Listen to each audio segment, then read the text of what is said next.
ठीक है। तो बायो सेवर्ट लॉ जो है, बायो सेवर्ट लॉ का यूज हम कैलकुलेट करते हैं कि यहाँ पर ये एक करंट एलिमेंट है ना, करंट कैरिंग वायर है ये, और ये करंट को कैरी कर रहा है। अब इस वायर का लेंगे स्मॉल एलिमेंट, तो इस वायर का स्मॉल एलिमेंट क्या है, डीएल। और इस small element of current carrying wire के द्वारा यहाँ पे किसी भी पॉइंट पे, इस पॉइंट पे, इस पॉइंट पे, किसी भी पॉइंट पे जो मैग्नेटिक फील्ड होगा, उस मैग्नेटिक फील्ड की वैल्यू यहाँ पे कितनी होगी। तो इसके लिए क्या करेंगे, इन दोनों पॉइंट को हम मीट करेंगे। तो मीट करेंगे तो इसके साथ में कितना डिग्री का एंगल बना रहा है और इनके बिटवीन डिस्टेंस कितना है। तो यहाँ पे जो मैग्नेटिक फील्ड होगा वो किसके प्रोपोर्शनल होता है, तो मैग्नीट्यूड ऑफ करंट, ठीक है, लेंथ ऑफ वायर, और इन दोनों के बिटवीन जो एंगल है उस एंगल की साइन वैल्यू, और दोनों के बिटवीन जो डिस्टेंस है उसके डिस्टेंस के क्या होता है, स्क्वायर के इन्वर्सली प्रोपोर्शनल होता है। अब ये जो बायो सेवर्ट लॉ है ये किसके समान होता है, एनालॉगस टू क्या होता है, ये कूलम्ब्स लॉ। ठीक है, तो Biot Savart law analogous to क्या होता है, कूलम्ब्स लॉ होता है। तो कूलम्ब्स लॉ के समान ये यहाँ पे होता है। ठीक, ये आपको याद रखना है। अब जो ये बायो सेवर्ट लॉ है इसका जो यूज होता है ना, इसका यूज हम कैलकुलेट करते हैं कि जो मैग्नेटिक फील्ड होता है, सेंटर ऑफ करंट कैरिंग जो कॉइल है, सर्कुलर कॉइल है, उसके सेंटर में जो मैग्नेटिक फील्ड होगा उसकी वैल्यू को हम इसके द्वारा डिटरमाइन कर सकते हैं।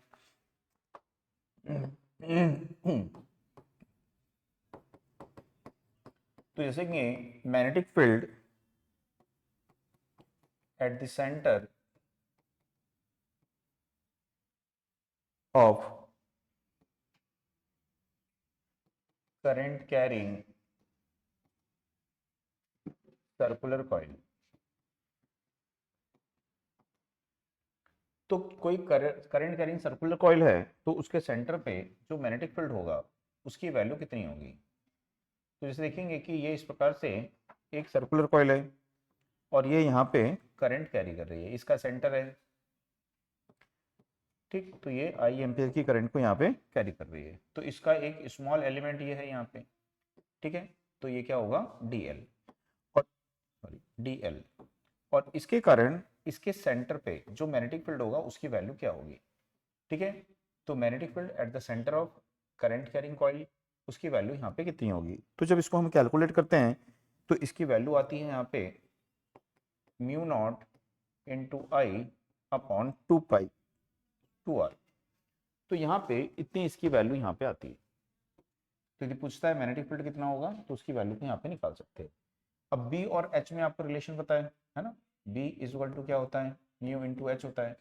तो एच की वैल्यू क्या हो जाएगी, बी अपॉन म्यू हो जाएगी। ठीक, तो यदि आपको फ्लक्स डेंसिटी की वैल्यू पता है तो आप क्या निकाल सकते हो, मैग्नेटाइजिंग फोर्स निकाल सकते हो। तो उसकी वैल्यू को यहाँ पे रख दोगे, तो उसकी वैल्यू को रखोगे तो क्या हो जाएगा, ये mu nought into I upon 2 R. ठीक, तो ये है यहाँ पे 2 आर। अब इस म्यू की वैल्यू क्या होती है, तो mu nought into mu R होती है, तो ये कैंसिल हो जाएगा यहाँ पे। तो क्या हो जाएगा, i upon mu r relative permeability into क्या होगा, 2। तो इस तरह से यदि फ्लक्स डेंसिटी है तो मैग्नेटाइजिंग फोर्स को वहां पे कैलकुलेट कर सकते हैं। ठीक, हम्म हम्म, क्या हुआ, हाँ, मतलब कि ये जो करंट कैरिंग कॉइल है, इस करंट कैरिंग कॉइल के द्वारा इसके सेंटर में, सेंटर का एक पॉइंट है, इस पॉइंट पे जो डेंसिटी होगी उस डेंसिटी की वैल्यू क्या होगी। ठीक है, तो उस डेंसिटी की वैल्यू इस पॉइंट पर कितनी होगी, तो पॉइंट पर जो डेंसिटी होगी उसकी वैल्यू क्या होगी, इस फार्मूले से हम कैलकुलेट कर सकते हैं। ठीक है, नहीं, नंबर ऑफ टर्न्स इसमें नहीं लेंगे। ठीक है, यहाँ पे सिर्फ क्या बोल रहा है, एक सिंगल टर्न्स की कॉइल है। कैसी कॉइल है ये, सिंगल टर्न की कॉइल है। तो सिंगल टर्न की कॉइल है तो डेंसिटी कितनी होगी, इतनी होगी। यदि एन टर्न्स की होगी तो एन से मल्टीप्लाई करेंगे उसको। ठीक है ना, इसी तरह से एक उसके लिए पूछता है स्क्वायर के लिए। ठीक है, यदि कोई स्क्वायर्ड कॉइल है तो उसके कारण सेंटर में जो फ्लक्स डेंसिटी होगी उसकी वैल्यू क्या होगी। तो इसको नोट कर लिए, तो स्क्वायर्ड कॉइल का भी फार्मूला याद रखिएगा।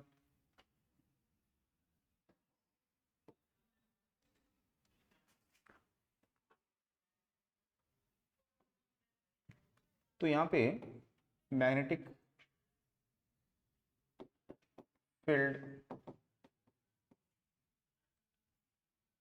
at the center of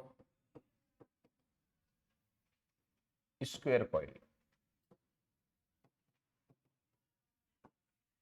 तो इसमें जो कॉइल होती है इस प्रकार से कॉइल रहेगी।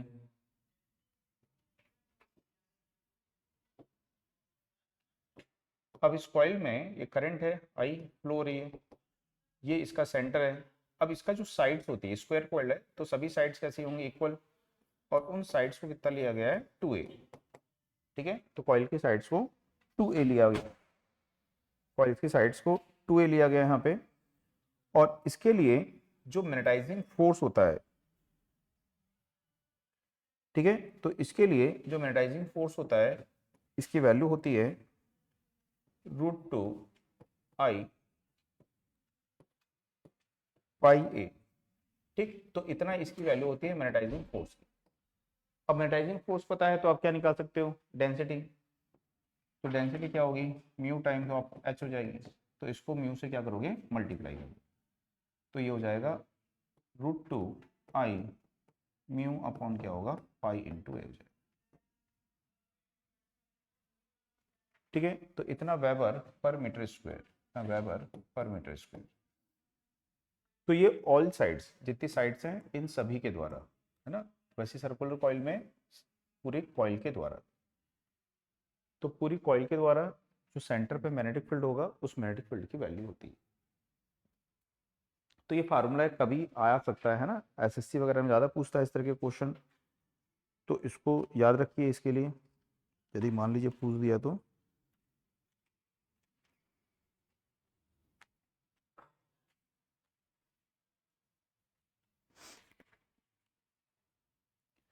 ठीक, इसके बाद में देखते हैं यहाँ पे मैग्नेटिक सर्किट।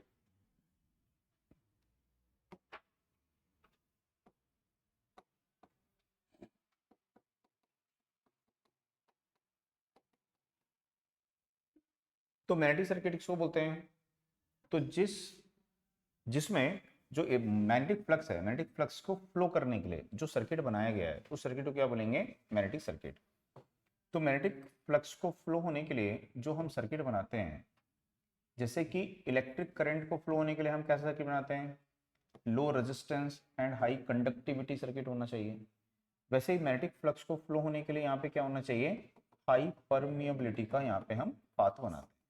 ठीक, तो यहाँ पे हम यूज करते हैं हाई परमिएबिलिटी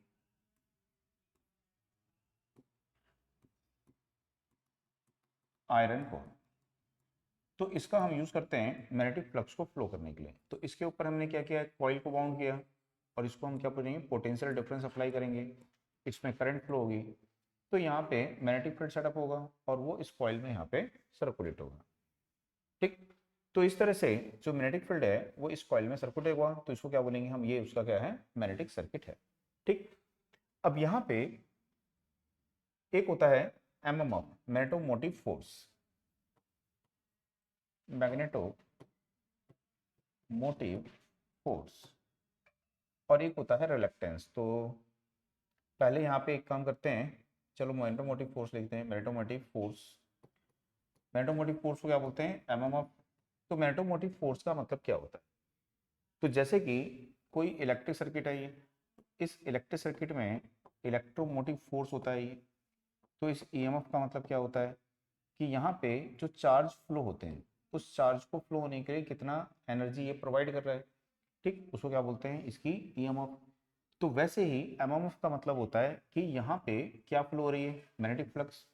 तो मैग्नेटिक फ्लक्स को फ्लो होने के लिए, ठीक है, यहाँ पे जो एनर्जी प्रोवाइड करेगा उसको क्या बोलेंगे, उसका एमएमएफ। लेकिन एमएफ को कैसे डिफाइन किया गया है कि यहाँ पे यदि मैग्नेटिक फ्लक्स है, मैग्नेटिक फील्ड होगा और यहाँ पे क्या होगा, मैग्नेटाइजिंग फोर्स होगा, तो उस मैग्नेटाइजिंग फोर्स के अपोजिट यूनिट एन पोल को क्या करेंगे, हम यहाँ पे मूव कराएंगे। तो यूनिट एन पोल को एक चक्कर घुमाने के लिए, वंस अराउंड के लिए, ठीक है, जितना वर्क डन करना पड़ेगा वो वर्क डन किसके इक्वल होता है, यहाँ पे एमएमएफ के इक्वल होता है। ठीक है, तो work done to move a unit N poles, ठीक है, around a magnetic path against magnetising force, तो उसको बोलेंगे एमएमएफ। तो जो एमएमएफ होता है, मैग्नेटोमोटिव फोर्स होता है, ये मैग्नेटोमोटिव फोर्स किसके इक्वल होता है, 10 इंटू आई के इक्वल होता है, ठीक है, वर्कडन के इक्वल होता है, कल पढ़े थे ना एम्पियर वर्क्स लॉ। तो यहाँ पे ये क्या है, टन्स, एन क्या है यहाँ पे, नंबर ऑफ टन्स है,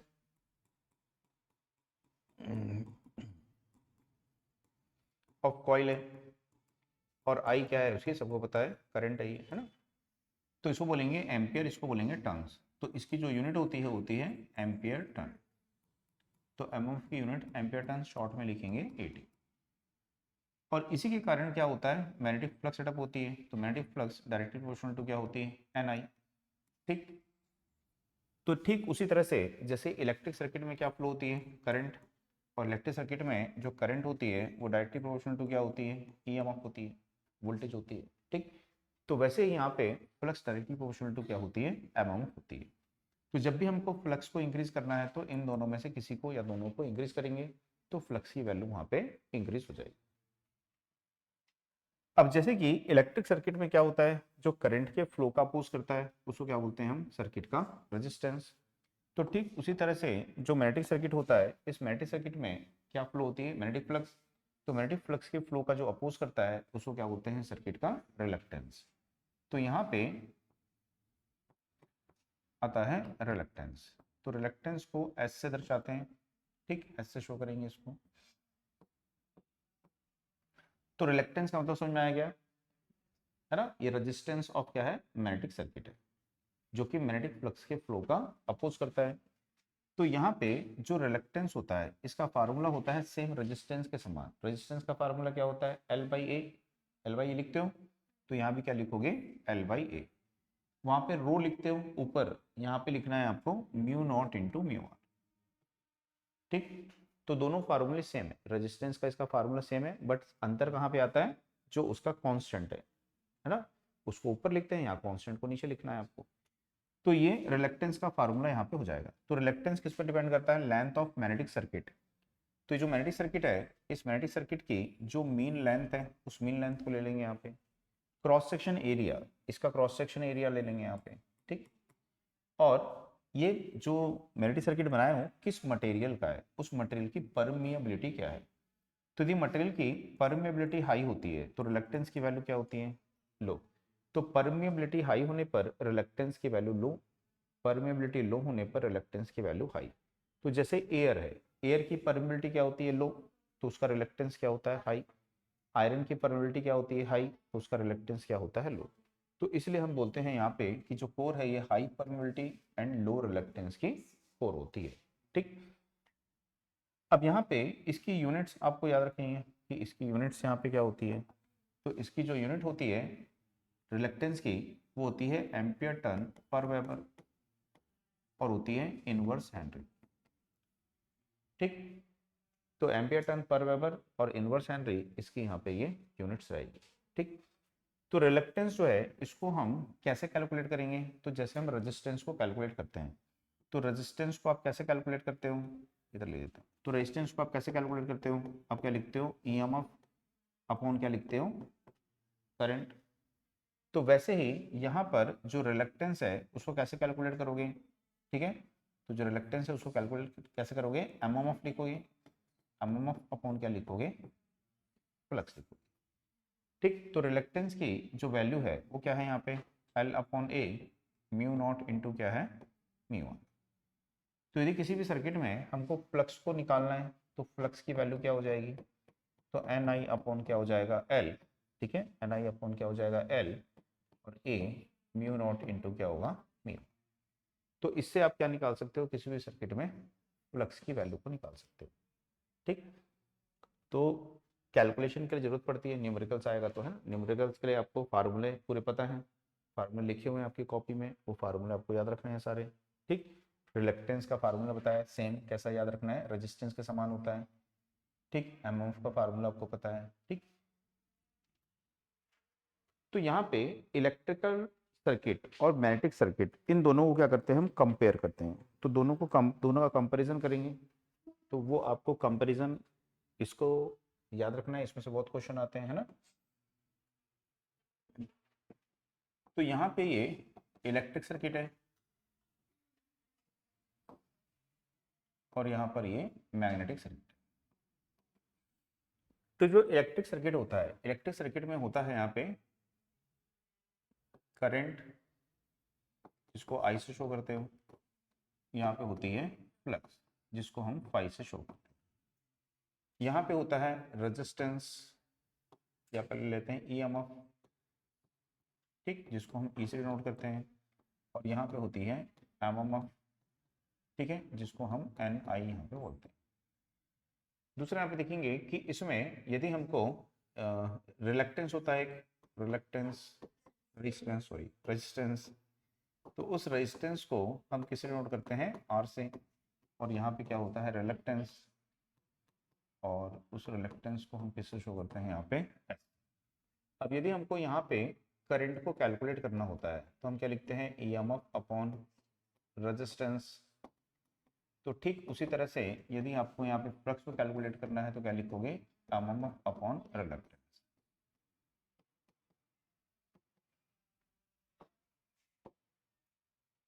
ठीक, अब इसके बाद में क्या बच गया आपका, जो रेजिस्टेंस है, रेजिस्टेंस का क्या होता है, रेजिस्टिविटी।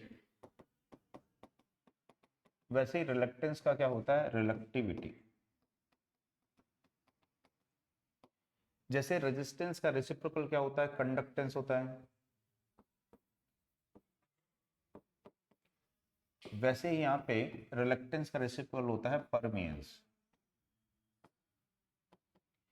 जैसे कि कंडक्टेंस का होता है कंडक्टिविटी,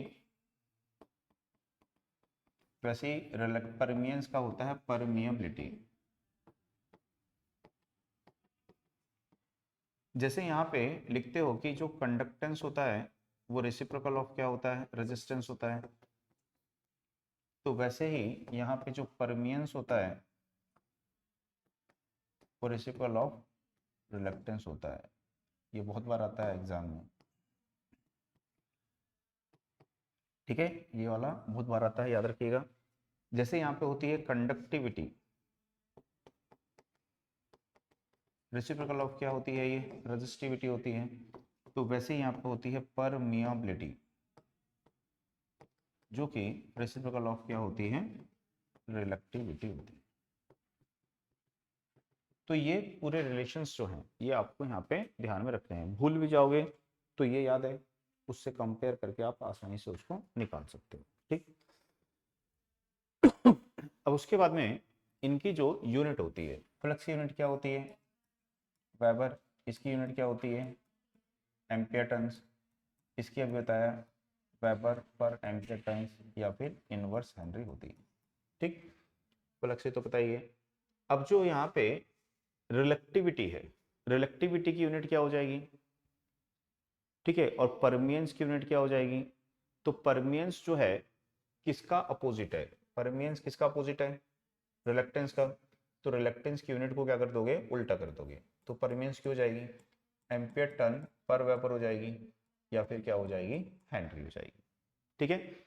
अब जो है परमियबिलिटी, परमियबिलिटी की यूनिट आपको पता है, परमियबिलिटी की यूनिट क्या है, हेनरी पर मीटर, ठीक।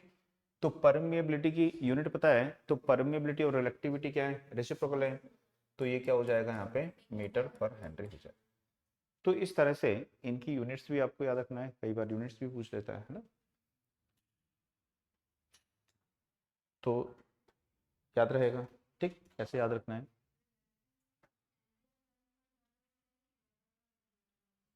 रिलेक्टेंस का, तो रिलेक्टेंस जो होता है ये हो जाएगा एम्पियर टन, क्या हो जाएगा ये, एम्पियर टन, उल्टा लिख दिया हमें, एम्पियर टन पर वेबर। ये क्या होगा, एम्पियर टन, और क्या होगा, पर, और ये उसका उल्टा हो जाएगा, वेबर क्या होगा, पर एम्पियर टन। तो जैसे कंफ्यूजन होगा ना, यहाँ से देखोगे आप, ठीक, कि इसको इधर ले आओगे, इसको इधर ले आओगे, तो ये एमएमएफ क्या होता है, एम्पियर टन, और ये क्या हो जाएगा, वेबर हो जाएगा, तो एम्पियर टन पर वेबर।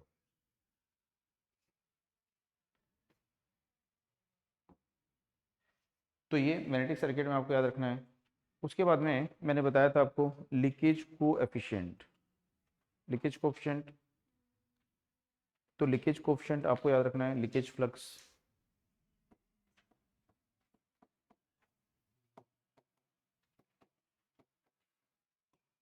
तो leakage flux Hopkinson leakage coefficient इसे हमने पढ़ा था कि इस प्रकार से यदि कोई एक आयरन की रिंग है और इस रिंग में हम क्या करते हैं कि स्मॉल एयर गैप लेते हैं और इसके ऊपर में कॉइल को वाउंड करते हैं और कॉइल को वाउंड करके यहाँ पे इसमें करंट फ्लो करते हैं। तो यहाँ पे क्या होता है, मैग्नेटिक फील्ड सेटअप होता है और वो जो मैग्नेटिक फील्ड सेटअप होता है उस मैग्नेटिक फील्ड का कुछ पार्ट यहाँ से एयर के थ्रू लीकेज करता है। तो इस फ्लक्स को क्या बोलते हैं हम, क्या है ये, लीकेज फ्लक्स है। और ये जो एयर गैप होता है, इस एयर गैप में जो फ्लक्स हमको मिलती है, ठीक है, वो इस प्रकार से फैल जाती है, तो इसको बोलते हैं फ्रिंगिंग इफेक्ट, है ना। इस प्रकार से बाहर निकल रही है तो उसको बोलते हैं फ्रिंगिंग हो रही है, फ्रिंगिंग इफेक्ट बोलते हैं। तो जितना एयर गैप ज़्यादा होगा फ्रिंगिंग इफेक्ट क्या होगा, उतना अधिक होगा। एयर गैप कम होगा तो फ्रिंगिंग इफेक्ट क्या होगा, कम होगा। और एयर गैप की जो फ्लक्स होती है उसको क्या बोलते हैं हम यहाँ पे, यूजफुल फ्लक्स, यूजफुल फ्लक्स। तो एयर गैप की फ्लक्स को हम यूजफुल फ्लक्स यहाँ पे बोलते हैं। तो यहाँ पे जो टोटल आयरन की रिंग में फ्लक्स प्रोड्यूस्ड होती है, ठीक है, यदि बोलेंगे total flux in iron ring,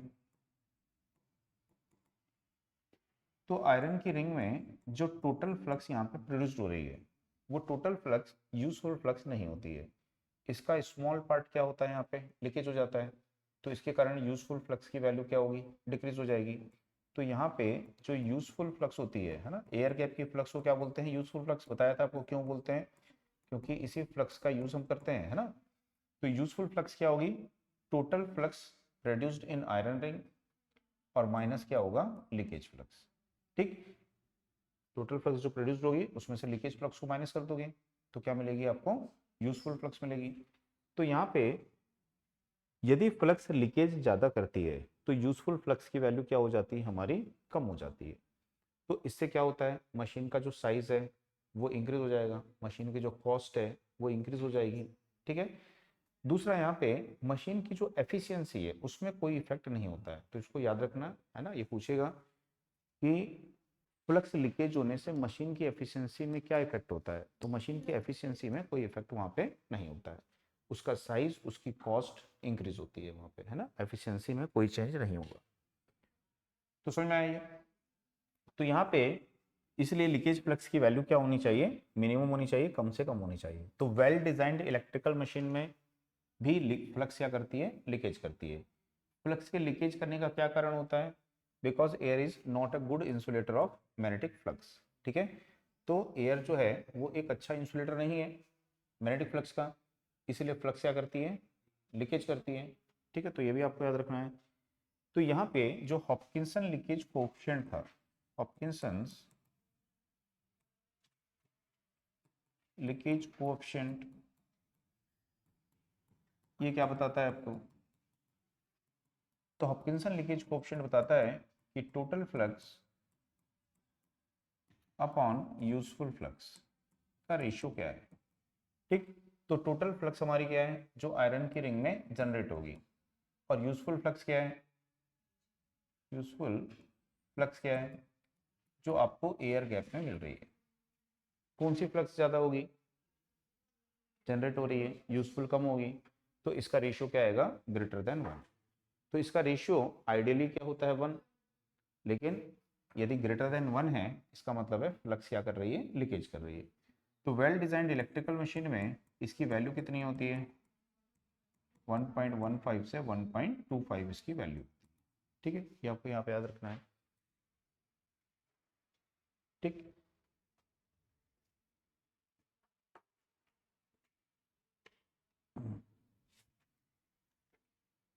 इसके बाद में देखेंगे बी एच कर्व क्या होता है।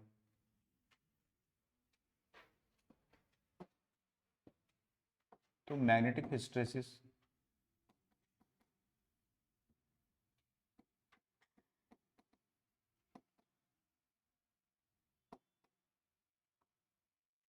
या इसी को बी एच कर्व भी बोलते हैं। तो हमने पढ़ा था कि ये जो कर्व है किसमें रिलेशन बताता है, फ्लक्स डेंसिटी और मैग्नेटाइजिंग फोर्स में रिलेशन बताता है।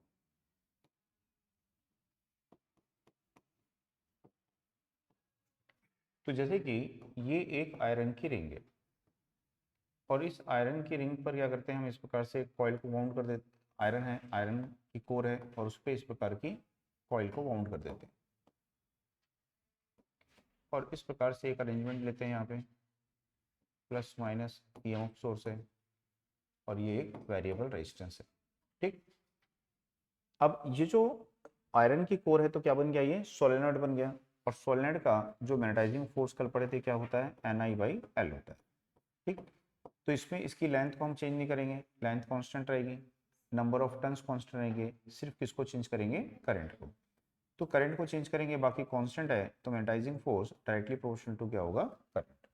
तो जो मैग्नेटाइजिंग फोर्स होगा ये डायरेक्टली प्रोपोर्शनल टू क्या होगा, यहाँ पे करंट होगा। ठीक, अब यदि इस स्विच को क्लोज करते हैं और करंट की वैल्यू को 0 से इंक्रीज करते हैं, तो जब 0 से करंट की वैल्यू को इंक्रीज करोगे इस कॉइल में करंट फ्लो होगी। तो हमको पता है कि यहाँ पे क्या होगा, मैग्नेटिक फील्ड सेटअप होगा, है ना। एंड रूल से आप पता कर सकते हो, इधर N पोल बन जाएगा और इधर क्या बन जाएगा, S पोल। और इससे मैग्नेटिक फ्लक्स क्या होगी, इंक्रीज होना स्टार्ट होगी, यानी कि उसके पर यूनिट एरिया पे फ्लक्स डेंसिटी क्या होगी, इंक्रीज होगी। तो जैसे जैसे हम मैग्नेटाइजिंग फोर्स को यानी कि करंट को इंक्रीज करेंगे तो इसकी जो मैग्नेटिक फ्लक्स डेंसिटी है स्टार्टिंग में क्या होगी, लीनियर फंक्शन होगी। ठीक है, तो जो फ्लक्स डेंसिटी है स्टार्टिंग में क्या होगी, करंट के लीनियरली इंक्रीज होगी, बिकॉज आयरन की कोर कैसी है, वहाँ पे अनसेचुरेटेड है। ठीक, अब जब आयरन की कोर सेचुरेट होना स्टार्ट होगी तो ये कर्व ऐसा टर्न लेना स्टार्ट करेगा।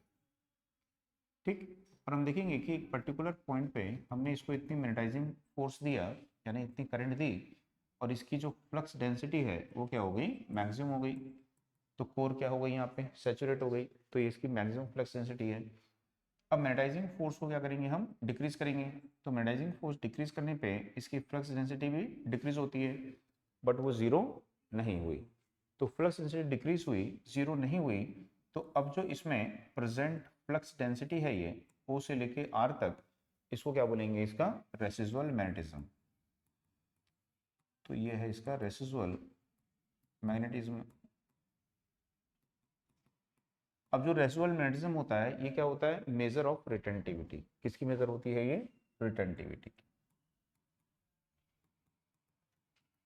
यदि किसी मटेरियल की रिटेंटिविटी हायर होगी तो उस मटेरियल में रेसिजुअल मैग्नेटिज्म भी क्या होगा, हायर होगा।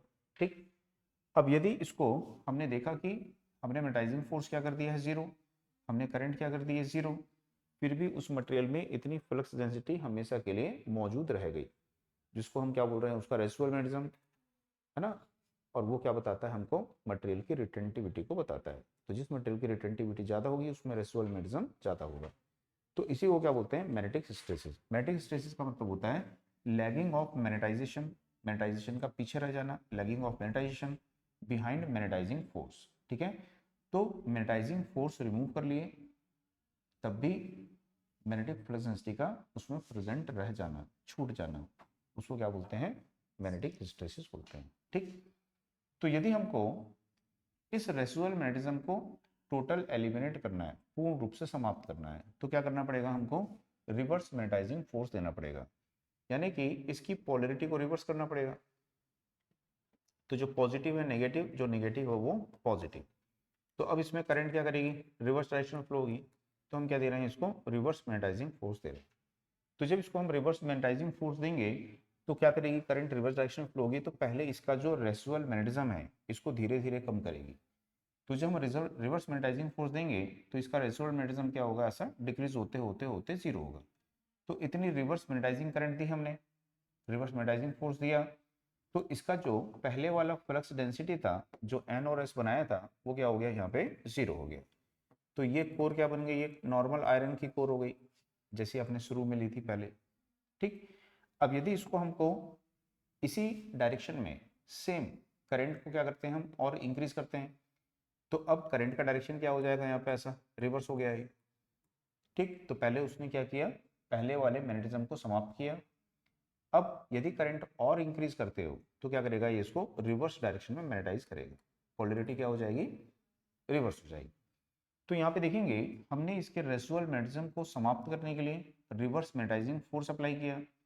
तो जो रिवर्स मैग्नेटाइजिंग फोर्स है O से लेकर C तक, इसको क्या बोलते हैं, कोएर्सिव फोर्स।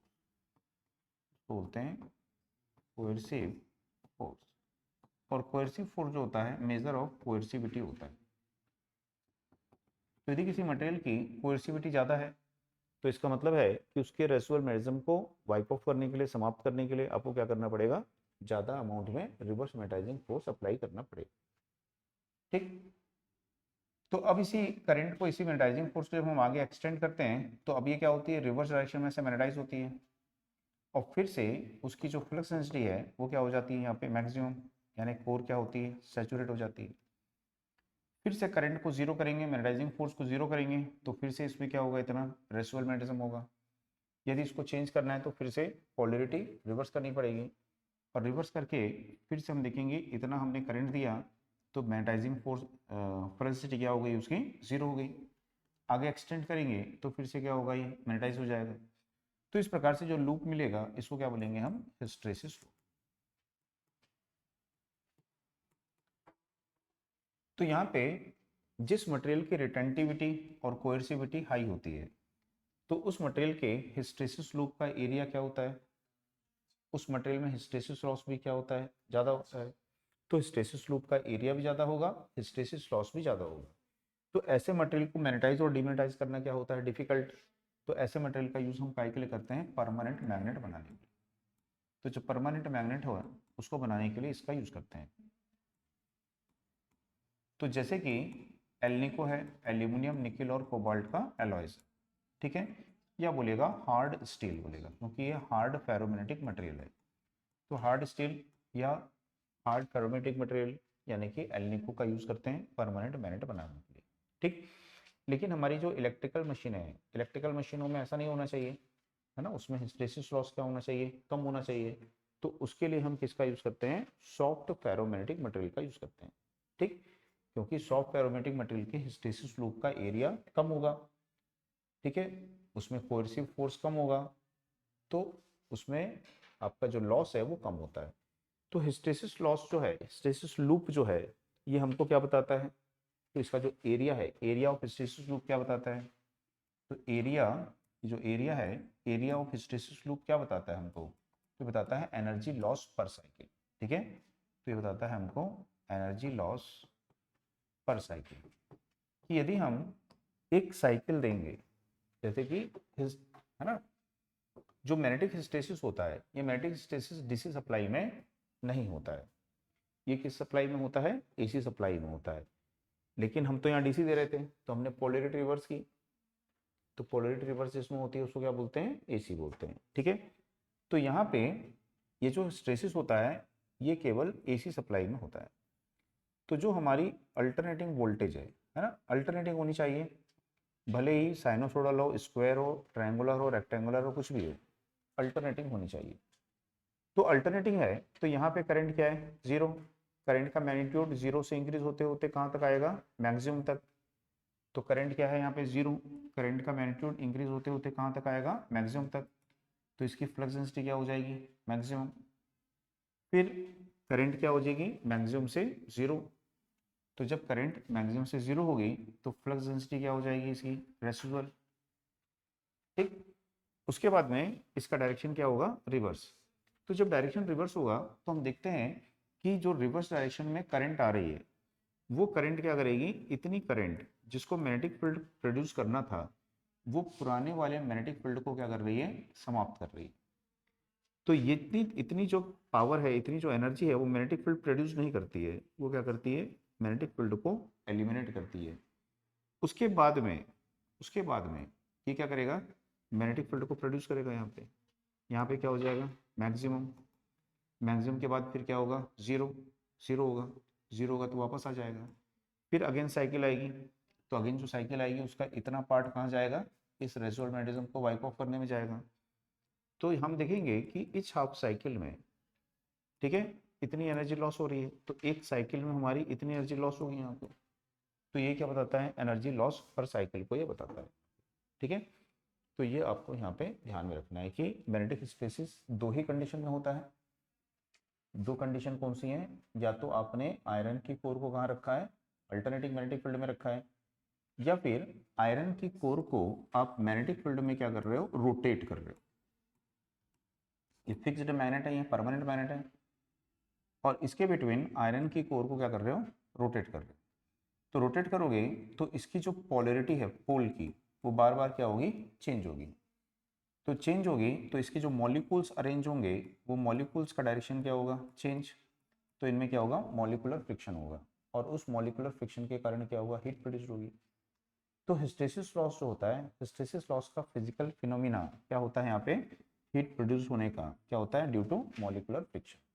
तो मॉलिक्यूलर फ्रिक्शन के कारण हिस्टेसिस लॉस होता है। जो हिस्टेसिस लॉस में मॉलिक्यूलर फ्रिक्शन के कारण क्या होती है, हीट प्रोड्यूस्ड होती है। तो हिस्टेसिस लॉस के कारण क्या होता है, हीट प्रोड्यूस्ड होती है। ठीक, ये आपको याद रखना है। दूसरा, किसका बी एच कर्व जो है वो स्ट्रेट लाइन होता है और ओरिजिन से पास होता है, एयर।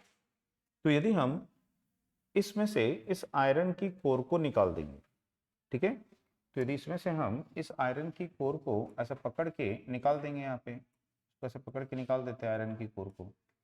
तो जब आयरन की कोर को पकड़ के निकाल दोगे तो क्या हो जाएगा, ये कौन सी कॉइल बन जाएगी आपकी, ऐसे एयर कोर कॉइल बन जाएगी। तो जो एयर कोर कॉइल है ये, इस एयर कोर कॉइल का बीएच कर्व कैसा होता है, ऐसा स्ट्रेट लाइन होता है। तो इसका जो बीएच कर्व है वो ऐसा स्ट्रेट लाइन होगा, और कहाँ से पास होगा, ओरिजिन से। तो इसमें बिल्कुल भी हिस्टेसिस लॉस नहीं होता। तो एयर कोर कॉइल में ना तो हिस्टेसिस लॉस होता है और ना ही उसमें एडी करंट लॉस होता है। तो दोनों में से कोई भी लॉस इसमें यहाँ पे नहीं होगा। ठीक, तो जो हिस्टेसिस लॉस है, इसका फार्मूला आपको याद रखना है कि हिस्टेसिस लॉस जो है,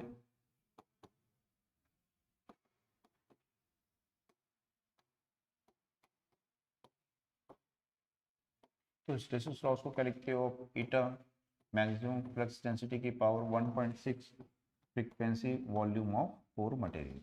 ठीक, तो इसको क्या बोलते हो, स्टैनमेट्स constant.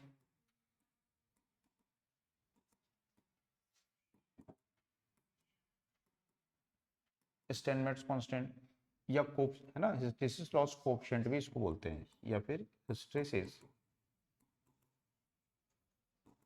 Loss coefficient of material. इसको क्या बोलते हो, मैक्सिमम फ्लक्स डेंसिटी।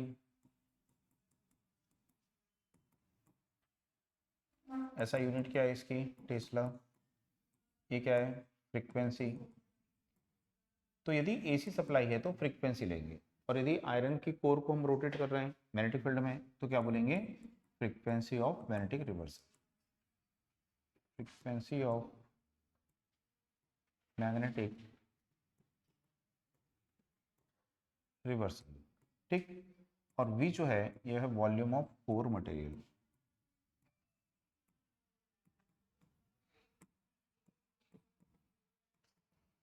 तो इन सब पे जो हिस्टेरिसिस लॉस है वो यहाँ पे डिपेंड करता है। तो हिस्टेरिसिस लॉस दो ही कंडीशन में होगा बताया, कि आयरन की कोर को अल्टरनेटिंग मैग्नेटिक फील्ड में रखेंगे या आयरन की कोर को मैग्नेटिक फील्ड में रोटेट करेंगे। अब इस लॉस को कैसे कम करेंगे, तो ऐसे मटेरियल का सिलेक्शन करेंगे जिसका हिस्टेरिसिस लॉस कोएफिशिएंट क्या होगा, लो होगा। तो उसके लिए हम किसका यूज करते हैं, सिलिकॉन स्टील। तो स्टील जो होता है, इस स्टील में क्या ऐड करते हैं, सिलिकॉन। तो इसको क्या बोलते हैं, सिलिकॉन स्टील। तो इसमें जो सिलिकॉन है should not be greater than 5%। तो 5% से सिलिकॉन जो है ज़्यादा स्टील में नहीं होना चाहिए, ठीक है, नहीं तो स्टील क्या हो जाएगी, वहाँ पे ब्रिटल हो जाती है। तो यदि 5% से ग्रेटर होता है तो स्टील वहाँ पे ब्रिटल हो जाती है। ठीक, तो ये सब आपको यहाँ पे ध्यान में रखना है, याद रखना है।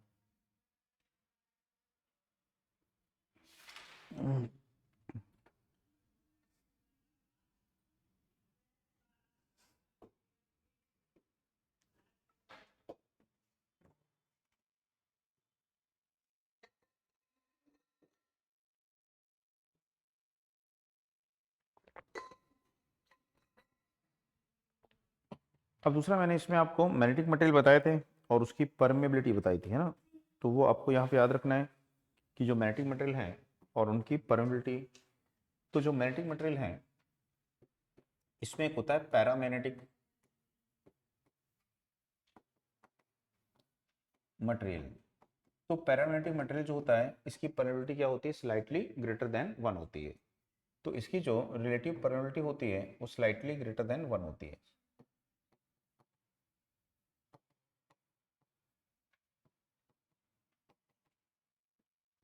एंड पॉजिटिव होती है। ठीक, तो पैरामेटिक में क्या आता है, जैसे एयर है, एल्यूमिनियम है, ठीक है, तो जैसे हमारा एल्यूमिनियम है, एयर है, सोडियम है, प्लेटिनियम है, प्लेटिनियम,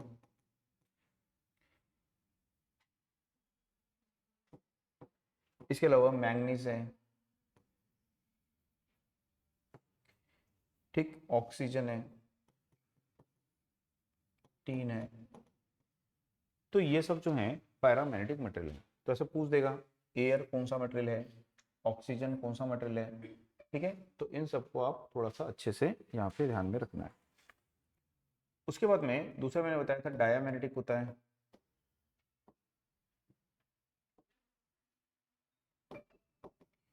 तो डायामैग्नेटिक मटेरियल किसको बोलते हैं, जिसकी परमिटिविटी स्लाइटली लेस देन क्या होती है, 1। तो इसकी परमिटिविटी जो है स्लाइटली लेस देन 1 होती है। अब इसमें जितने कंडक्टर हैं एल्यूमिनियम को छोड़कर वो सभी इसमें आ जाएंगे, जैसे कि कॉपर है, सिल्वर है, गोल्ड है, मरकरी है, ठीक है, सॉल्ट है, NaCl, तो ये भी इसमें आ जाएगा, ठीक है। इसके अलावा जिंक है, डायमंड भी इसमें आता है,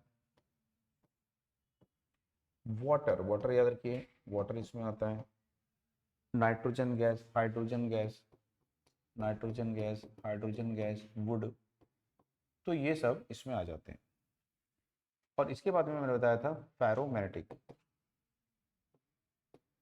फेरोमैग्नेटिक मटेरियल।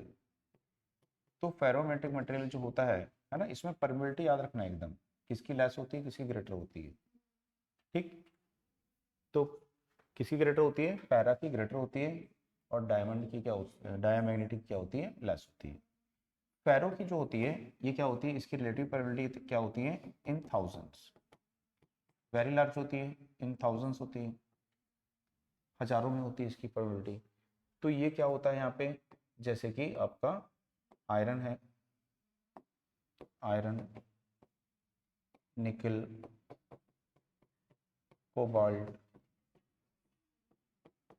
ठीक है, स्टील, तो ये सब किस में आते हैं, यहाँ पे फेरोमैग्नेटिक मटेरियल में आते हैं, ठीक। अब यहाँ पे फेरोमैग्नेटिक मटेरियल जो है इनको 2 पार्ट में यहाँ पे डिवाइड किया गया है, एक सॉफ्ट फेरोमैग्नेटिक और दूसरा क्या होता है, हार्ड फेरोमैग्नेटिक। तो एक होता है यहाँ पे सॉफ्ट फेरोमैग्नेटिक और दूसरा होता है हार्ड।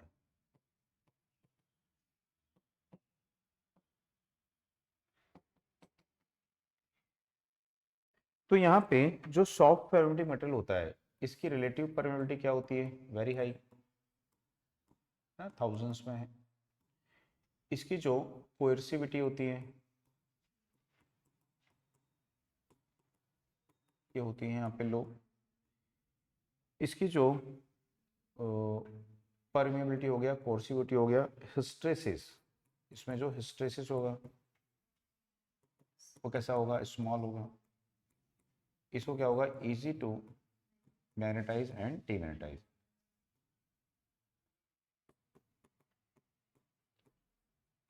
तो इसका जो यूज है वो हम कम करते हैं, तो मशीनों की कोर है, ट्रांसफार्मर की कोर है, रिले की कोर है ना? ये सब बनाने के लिए इसका यूज करते हैं।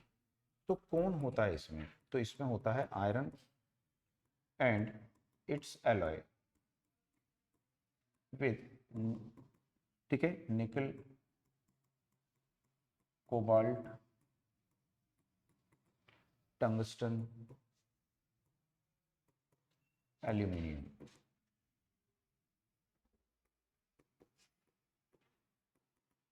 तो जैसे कि हम बोलते हैं एल, निको नहीं बोलेंगे, निकल आयरन एलॉय, निकल आयरन एलॉय।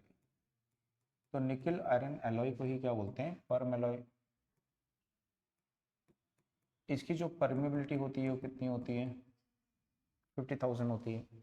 तो यदि हम आयरन के साथ में उसके जो एलॉय हैं इनको मिक्स करते हैं तो क्या बनता है, सॉफ्ट फेरोमेटिक मटेरियल। जैसे आयरन के साथ में निकल है, आयरन के साथ में कोबाल्ट है, आयरन के साथ में टंगस्टन है, ठीक। तो ऐसे उसको यहाँ पे यूज़ करते हैं। तो इनकी परमिबिलिटी हाई रहेगी। तो इनका जो यूज़ है वो कहाँ पे करेंगे, ट्रांसफार्मर कोर, रिले, ठीक, टेलीफोन, पहले आते थे telephone, receiver, electric ringer, electric bell होती है ना, इलेक्ट्रिक रिंगर,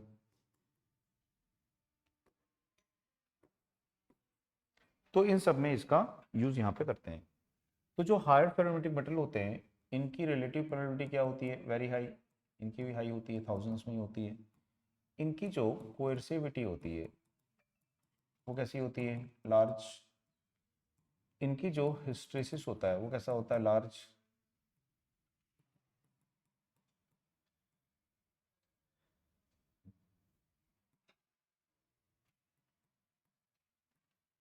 ठीक, और इनको क्या होता है, डिफिकल्ट होता है टू मैग्नेटाइज एंड डीमैग्नेटाइज।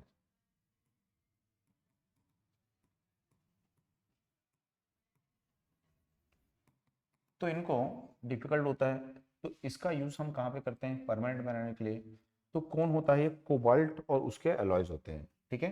तो इसमें यूज करते हैं कोबाल्ट एंड इट्स अलॉयज, ठीक है। जैसे कि एल्यूमिनियम है, निकल है और कोबाल्ट है, जिसको हम क्या बोलते हैं, एल्निको बोलते हैं, ठीक। तो यहाँ पे इसका यूज क्या के लिए करते हैं, परमानेंट मैग्नेट। तो परमानेंट मैग्नेट बनाने के लिए इसका यूज यहाँ पे हम करते हैं, ठीक। तो ये सब आपको यहाँ पे इसमें याद रखना है, किसका हम कहाँ पर यूज करेंगे,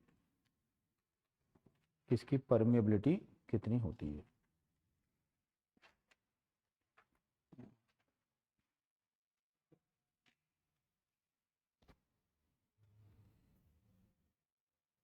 हो गया। इसके बाद मैं आपको बताया था Faraday's law of electromagnetic induction. Faraday's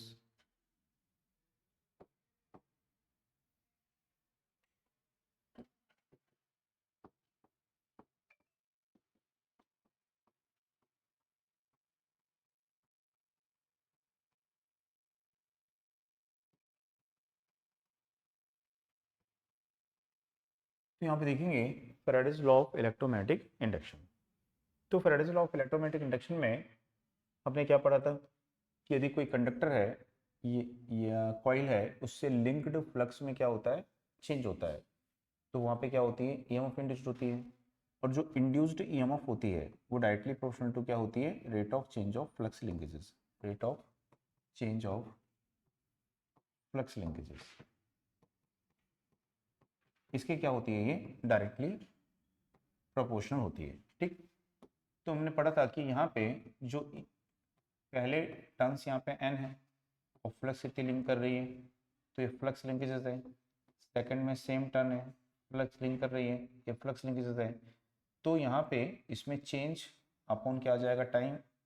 तो क्या बन जाएगा, ये rate of change of flux linkages बन जाएगा। तो इसको लिख सकते हैं एन डी आई बाई क्या लिख सकते हैं, डी टी। और इस प्रोपोर्शनलिटी साइन को ओपन करेंगे तो क्या मिल जाएगा आपको, माइनस। तो क्या मिल जाएगा, ठीक। तो यहाँ पे जो माइनस साइन है वो क्या बताता है, opposition according to Lenz law. Lenz law के अनुसार ये अपोजिशन को बताता है। तो इतनी जो ईएमएफ है वो यहाँ पे इंड्यूस होती है ना। तो इतने वोल्ट की जो ईएमएफ है वो इंड्यूस्ड होती है। तो इसके द्वारा जो इंड्यूस्ड ईएमएफ मिलती है वो ईएमएफ की कौन सी वैल्यू होती है, average, average value of induced EMF होती है, ठीक। तो माइनस साइन याद रखिएगा, क्या बताता है, opposition according to Lenz law बताता है, ठीक। तो लेंज लॉ क्या होता है, लेंज लॉ,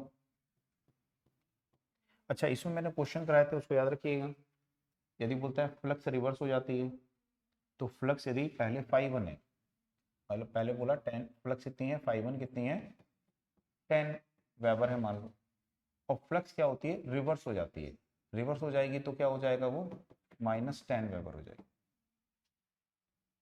तो फिर यहाँ पे क्या आएगा, 10 माइनस 10 तो क्या हो जाएगा, 20 हो जाएगा। तो इस चीज़ को याद रखिएगा। हाँ, यदि बोलता है फ्लक्स रिवर्स हो जाती है तो उसका मतलब है 10 से क्या हो जाएगी, वो माइनस 10 हो जाएगी। ठीक।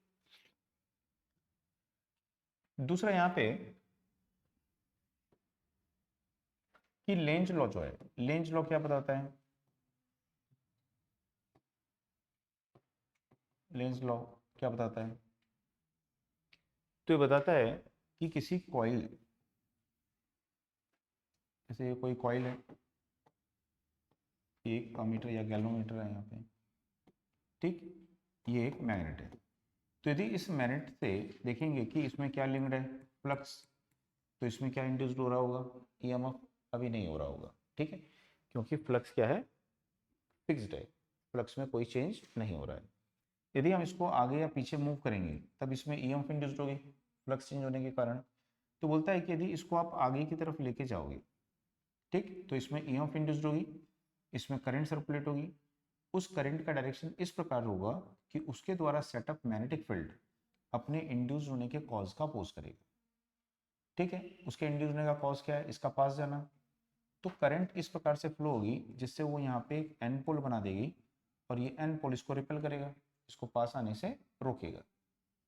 ठीक, तो यदि यहाँ पे बोल रहा है कि एन पोल बन रहा है तो हमको पता है एंड रूल, यदि यहाँ पे एन पोल बन रहा है तो करंट का डायरेक्शन यहाँ पे कैसा होना चाहिए। ठीक है, तो जो करंट है वो इस डायरेक्शन में यहाँ पे ऐसे होनी चाहिए। तो यदि करंट इस डायरेक्शन में है तो यहाँ पे क्या बनेगा, एन पोल बनेगा। तो इससे हमको क्या पता चल जाएगा, करंट का डायरेक्शन। तो इसको क्या बोलते हैं, सेल्फ इंड्यूस्ड ईएमएफ बोलते हैं। ठीक है, तो यदि किसी कॉइल में, ठीक है, जो स्टैटिकली इंड्यूस्ड ईएमएफ होती है, उस स्टैटिकली इंड्यूस्ड ईएमएफ उसके द्वारा फ्लो होने वाली करंट का डायरेक्शन किससे फाइंड करते हैं, लेंज लॉ से। तो याद रखना है, स्टैटिकली इंड्यूस्ड ईएमएफ और उसके द्वारा फ्लो होने वाली करंट का डायरेक्शन किससे फाइंड करेंगे, लेंज लॉ से। डायनेमिकली इंड्यूस्ड ईएमएफ के लिए फ्लेमिंग्स राइट हैंड रूल का यूज करते हैं। ठीक, तो जो ईएमएफ होती हैं टू टाइप्स की होती हैं, एक होती है स्टैटिकली और दूसरी क्या होती है, डायनामिकली। तो डायनामिकली जो होती है का मतलब क्या होता है, तो डायनेमिक का मतलब है कि आपका मैग्नेटिक फील्ड कैसा रहेगा, फिक्स्ड रहेगा। और यहाँ पे इस मैग्नेटिक फील्ड में क्या करेगा, कोई कंडक्टर या उसकी कॉइल क्या करेगी, मूव करेगी।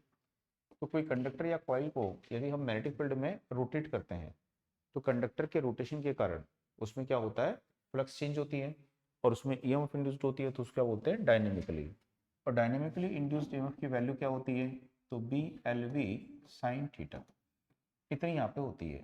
Flux density, length of conductor, V जो है वेलोसिटी ऑफ कंडक्टर है ना, ये क्या है, वेलोसिटी है ऑफ कंडक्टर। और थीटा जो है सबको पता है, एंगल बिटवीन क्या होता है, कंडक्टर एंड मैग्नेटिक फील्ड होता है। ठीक, तो जब कंडक्टर मैग्नेटिक फील्ड के परपेंडिकुलर होगा तो थीटा की वैल्यू कितनी होगी, 90, तो ईएमएफ मैक्सिमम होगी। जब कंडक्टर मैग्नेटिक फील्ड के पैरेलल होगा तो थीटा की वैल्यू 0 और ईएमएफ की वैल्यू 0 होगी। ठीक, तो ये जो डायनेमिकली इंड्यूस्ड ईएमएफ है इसका डायरेक्शन हम किससे फाइंड करेंगे, फ्लेमिंग्स राइट हैंड रूल। तो इसके लिए यूज करते हैं फ्लेमिंग्स राइट हैंड रूल।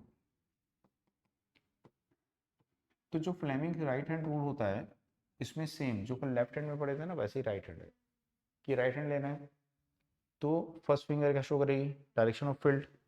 हम क्या शो करेगा, डायरेक्शन ऑफ फोर्स। तो मिडिल फिंगर क्या शो करेगी, डायरेक्शन ऑफ इंड्यूस्ड ईएमएफ।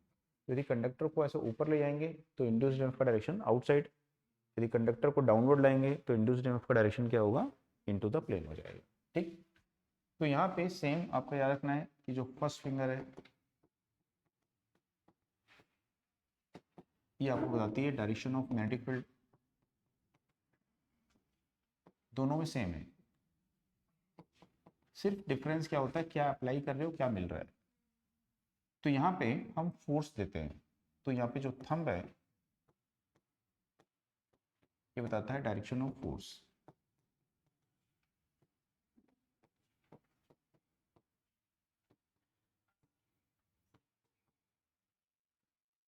और जो मिडिल फिंगर है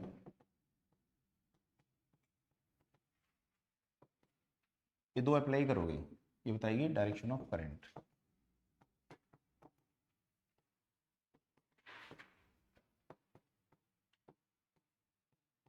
direction of induced EMF in conductor.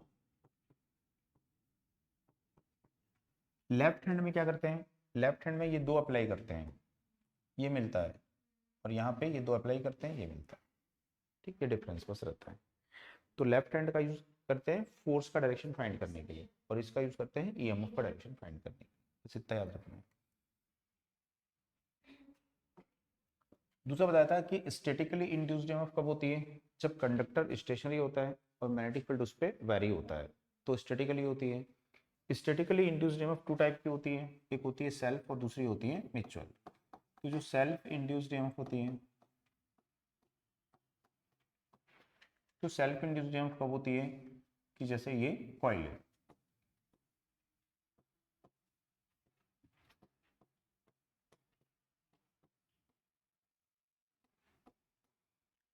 ठीक। अब यहाँ पे क्या करते हैं, इस स्विच को क्लोज किए हैं और यहाँ पे क्या फ्लो हो रही है, करंट। तो जब इन सभी कंडक्टर से करंट यहाँ पे फ्लो होगी, तो ये क्या करेंगे, अपना एक मैग्नेटिक फील्ड यहाँ पे सेटअप करेंगे। ठीक। अब यदि करंट कांस्टेंट है तो मैग्नेटिक फील्ड भी कांस्टेंट होगा। यदि हम रेजिस्टेंस को वैरी करते हैं तो करंट की वैल्यू चेंज होगी, करंट की वैल्यू चेंज होगी तो मैग्नेटिक फील्ड भी चेंज होगा। तो जो मैग्नेटिक फील्ड है इन कंडक्टर से लिंक्ड है, तो इन कंडक्टर से लिंक्ड यदि मैग्नेटिक फील्ड में चेंज होगा तो उसमें क्या होगी, ईएमएफ इंड्यूस्ड होगी। तो किसी कॉइल की स्वयं की करंट में वेरिएशन के कारण, स्वयं की फ्लक्स में वेरिएशन के कारण यदि उस कॉइल में ईएमएफ इंड्यूस्ड होता है तो उसको क्या बोलते हैं, सेल्फ इंड्यूस्ड ईएमएफ। ठीक। और सेल्फ इंड्यूस्ड ईएमएफ जो होती है ये भी किसके समान होती है, जो लेंज लॉ पढ़े थे, सॉरी फैराडेज लॉ पढ़े थे।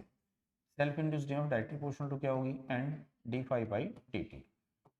फाई जो है ये फंक्शन ऑफ क्या होती है, ठीक, ये क्या है यहाँ पे कांस्टेंट है, तो इसलिए phi is directly proportional to क्या होगी, आई। तो इसको हम लिख सकते हैं यहाँ पे N D I by D T. और प्रोपोर्शनलिटी को ओपन करते हैं तो क्या मिलता है यहाँ पे, एक कांस्टेंट, और इस कांस्टेंट को क्या बोलते हैं हम यहाँ पे, सेल्फ इंडक्टेंस ऑफ कॉइल। तो ये जो है ये है सेल्फ इंडक्टेंस ऑफ कॉइल। तो ये जो सेल्फ इंडक्टेंस है, ठीक है, उसको आगे देखते हैं। जो ये सेल्फ इंड्यूस्ड ईएमएफ है इसी को क्या बोलते हैं, बैक ईएमएफ। तो इसको बैक ईएमएफ बोलते हैं। तो बैक ईएमएफ इसको क्यों बोलते हैं, क्योंकि जैसे ही हम स्विच को क्लोज करेंगे तो यहाँ पे जो ईएमएफ इंड्यूस्ड होगी उसकी पोलरिटी कैसी होगी, इस वोल्टेज की पोलरिटी के अपोजिट होगी। तो इसलिए क्या बोलते हैं, सेल्फ इंड्यूस्ड ईएमएफ को बैक ईएमएफ। ठीक, इसे याद रखिएगा। अभी स्विच को ओपन करेंगे तो पोलरिटी क्या हो जाएगी, फिर रिवर्स हो जाएगी। ठीक। तो यहाँ पे जो सेल्फ इंड्यूस्ड ईएमएफ है ये करती क्या है, तो सेल्फ इंड्यूस्ड ईएमएफ क्या करती है, सर्किट में या कॉइल में करंट के वेरिएशन का अपोज करती है, उसको वेरी होने से रोकती है, बट रोक नहीं पाती है, तो क्या करती है, उसके टाइम में डिले कर देती है। तो इसका काम सिर्फ क्या है, करंट के वेरिएशन के टाइम में डिले करना। ठीक। तो जैसे कि हमने मान लीजिए स्विच को क्लोज कर दिया है, ये टाइम है, और यहाँ पे कितनी करंट फ्लो हो रही है, मान लो 10 एम्पियर की करंट फ्लो हो रही है, स्टडी करंट। ठीक। हमने स्विच को क्लोज करके काफी समय गुजर चुका है और स्टडी वैल्यू की करंट फ्लो हो रही है। तो जैसे ही हम स्विच को क्या करेंगे, यहाँ पे ओपन करेंगे, तो करंट को इंस्टेंटली क्या होना चाहिए, जीरो, बट नहीं होता है। पोलरिटी क्या होती है, रिवर्स हो जाती है, और इसमें जो ईएमएफ इंड्यूस्ड है वो करंट को फोर्स करती है यहाँ पे, और उसके कारण यहाँ पे क्या होता है, स्पार्किंग होती है। तो इस सर्किट में जो करंट है वो इंस्टेंटली जीरो नहीं होगी, ऐसा एक्सपोनेंशियली क्या होगी, जीरो होगी। ठीक। तो स्विच तो ओपन हो गया बट करंट जीरो नहीं हुई, तो उसके कारण क्या होगा, इसके कॉन्टेक्ट पे स्पार्किंग प्रोड्यूस होगी। तो यदि बोलेगा कि स्पार्किंग जो प्रोड्यूस होती है उसका कारण क्या होता है, तो सर्किट का इंडक्टेंस होता है। तो सर्किट के इंडक्टेंस के कारण क्या होता है, उसके कॉन्टेक्ट पर, स्विच के कॉन्टेक्ट को ओपन करते समय वहाँ पर स्पार्किंग प्रोड्यूस होती है। ठीक। तो ये इसमें आपको यहाँ पे याद रखना है। तो पोलरिटी इसकी रिवर्स हो जाती है, जब स्विच को ओपन करते हैं उस समय पोलरिटी रिवर्स हो जाएगी। दूसरा हमने पढ़ा था म्यूचुअली इंड्यूस्ड ईएमएफ।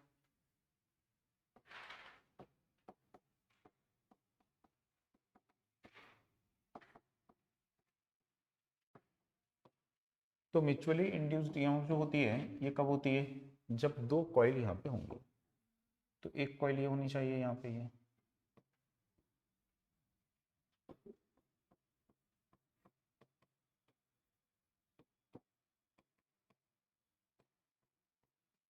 और ये दूसरी कॉइल है। अभी जो फर्स्ट कॉइल है, इस कॉइल से हम क्या कर रहे हैं, करंट फ्लो कर रहे हैं। इसमें क्या होगा, यहाँ पे करंट फ्लो होगी, मैग्नेटिक फील्ड सेटअप होगा। तो इसका जो मैग्नेटिक फील्ड है वो इस सेकंड कॉइल से क्या कर रहा है, लिंक कर रहा है। अब यदि इसकी करंट को चेंज करते हैं तो इसकी फ्लक्स जो सेकंड कॉइल से लिंक कर रही है उसमें भी चेंज होगा। तो इस सेकंड कॉइल में जो ईएमएफ इंड्यूस्ड होगी उसको क्या बोलेंगे, म्यूचुअली इंड्यूस्ड ईएमएफ। तो फर्स्ट कॉइल की करंट में वेरिएशन करने पर उसकी फ्लक्स सेकंड कॉइल पर चेंज होती है, जिससे सेकंड कॉइल में जो ईएमएफ इंड्यूस्ड होती है उसको क्या बोलते हैं, म्यूचुअली इंड्यूस्ड ईएमएफ। तो जो म्यूचुअली इंड्यूस्ड ईएमएफ है ये भी क्या होगी, same N D phi by D T. तो एन की जगह N2 रखेंगे, सेकंड कॉइल में हो रही है। फाई कहाँ से आ रहा है, पहली कॉइल से, तो फाई 1 लिखेंगे। ठीक, तो यहाँ पे इस प्रोपोर्शनलिटी को ओपन करेंगे तो क्या मिलेगा आपको, एक कांस्टेंट मिलेगा m। तो इसको क्या बोलेंगे, म्यूचुअल इंडक्टेंस बिटवीन, है ना, इसको डी आई भी लिख सकते हैं, D I one by D T. तो इसको क्या बोलेंगे, म्यूचुअल इंडक्टेंस बिटवीन कॉइल। तो म्यूचुअल इंडक्टेंस बिटवीन कॉइल होता है। इंडक्टेंस कोई भी हो उसकी यूनिट क्या होती है, हेनरी होती है। तो इस तरह से ये म्यूचुअल इंडक्टेंस होता है। तो ट्रांसफार्मर इसी प्रिंसिपल पर वर्क करता है ना, कि ट्रांसफार्मर में हम क्या करते हैं, फर्स्ट कॉइल को वोल्टेज देते हैं, इसमें करंट फ्लो होती है, मैग्नेटिक फील्ड सेटअप करती है, और इसकी मैग्नेटिक फील्ड जाके सेकंड कॉइल से लिंकेज करता है, इसमें ईएमएफ इंड्यूस करता है। तो इसमें जो ईएमएफ इंड्यूस्ड होती है वो क्या होती है, म्यूचुअली इंड्यूस्ड ईएमएफ होती है। ठीक, अब एक पढ़े थे हम यहाँ पे coupling coefficient.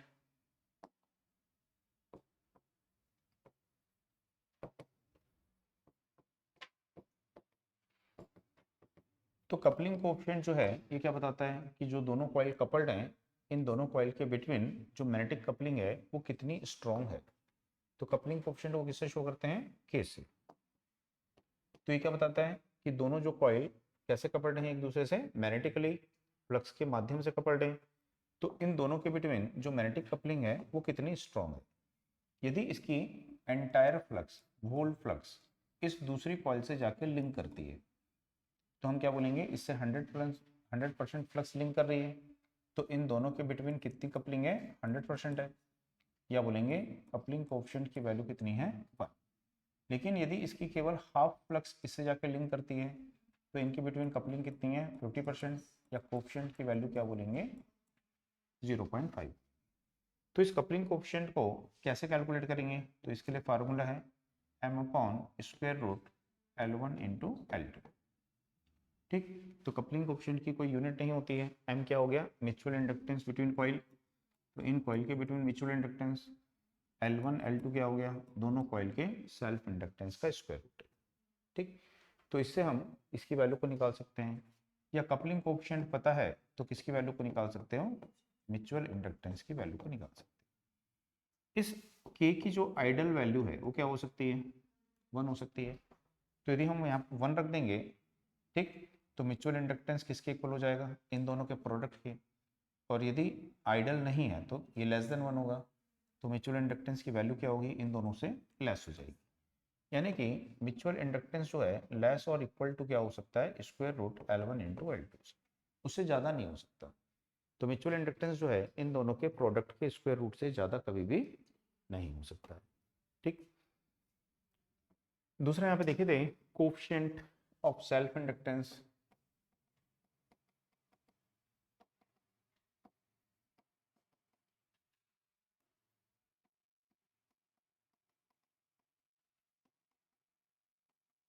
And coefficient of mutual inductance.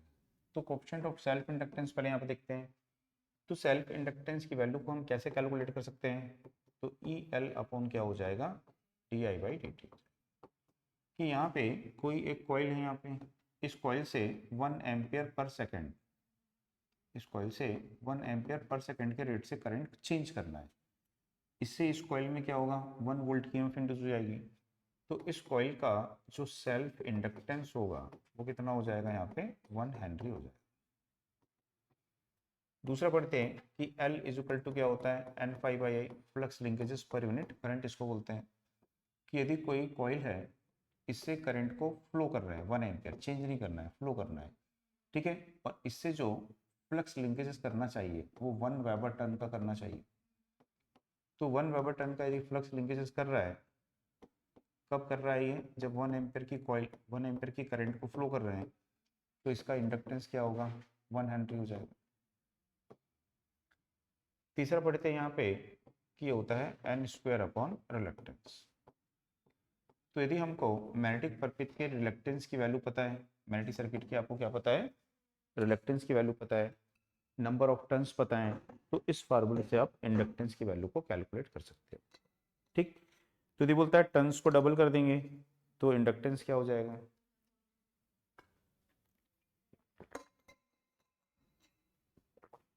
ठीक है ना। तो यदि इंडक्टेंस की वैल्यू टर्न्स की वैल्यू को डबल करोगे तो कितने टाइम्स हो जाएगा, ये 4 टाइम्स हो जाएगा। हाफ करेंगे तो 1/4 हो जाएगा। ठीक, इसी तरह से कोएफिशिएंट ऑफ म्यूचुअल इंडक्टेंस पढ़ते हैं।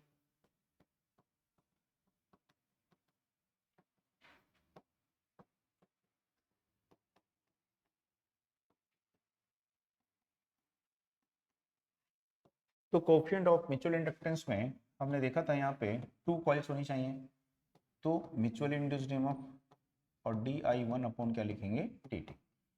कि ये 2 कॉइल्स यहाँ पे हैं ऐसा, तो यहाँ पे फर्स्ट कॉइल में 1 एम्पियर पर सेकंड के रेट से करंट को चेंज करोगे, और इस सेकंड कॉइल में क्या होना चाहिए, 1 वोल्ट की ईएमएफ इंड्यूस्ड होनी चाहिए। ठीक, तो सेकंड कॉइल में 1 वोल्ट होगा और फर्स्ट कॉइल में 1 एम्पियर पर सेकंड की करंट से चेंज करना है, तो यहाँ पे कितना होगा, 1 हेनरी हो जाएगा। म्यूचुअल इंडक्टेंस इन दोनों के बिटवीन क्या होगा, म्यूचुअल इंडक्टेंस, उसकी वैल्यू क्या हो जाएगी, 1 हेनरी हो जाएगी। ठीक, सेकंड जो होगा वो होगा m N2∅1/I। कि यहाँ पे भी 2 कॉइल्स हैं ऐसे और इनके बिटवीन क्या है, म्यूचुअल इंडक्टेंस है, तो करंट फ्लो करना है 1 एम्पियर फर्स्ट कॉइल में, और सेकंड कॉइल जो है N2, इसमें कौन आके लिंक कर रहा है, ∅1। ठीक, तो यदि 1 एम्पियर की करंट फ्लो कर रहे हैं और सेकंड कॉइल में 1 वेबर टर्न का फ्लक्स लिंकेजेस हो रहा है, तो कितना हो जाएगा, इसका म्यूचुअल इंडक्टेंस 1 हेनरी हो जाएगा। तीसरा फार्मूला आपका सेम, तो क्या होता है, N² अपॉन की जगह N1 इंटू हो जाएगा, N1 इंटू N2 अपॉन क्या होगा, रिलक्टेंस। तो दोनों फार्मूले क्या है यहाँ पे, सेम है, आसानी से याद रख सकते हो। L EL/di upon dt, EM/di upon dt। वहाँ पे di1 करते हैं क्योंकि 2 कॉइल होती हैं, L N∅I, N L∅I। तो N2 सेकंड लेना है, फ्लक्स पहले से जाएगी, करंट पहले की रहेगी। ठीक, ये भी सेम है, एक कॉइल है तो क्या लिखे, N², 2 कॉइल है तो क्या लिखेंगे, N1 इंटू N2। तो इस तरह से आसानी से आप इसको याद रख सकते हैं। ठीक, बाकी को नेक्स्ट क्लास में देखते हैं आगे, है ना, बाकी नेक्स्ट क्लास में।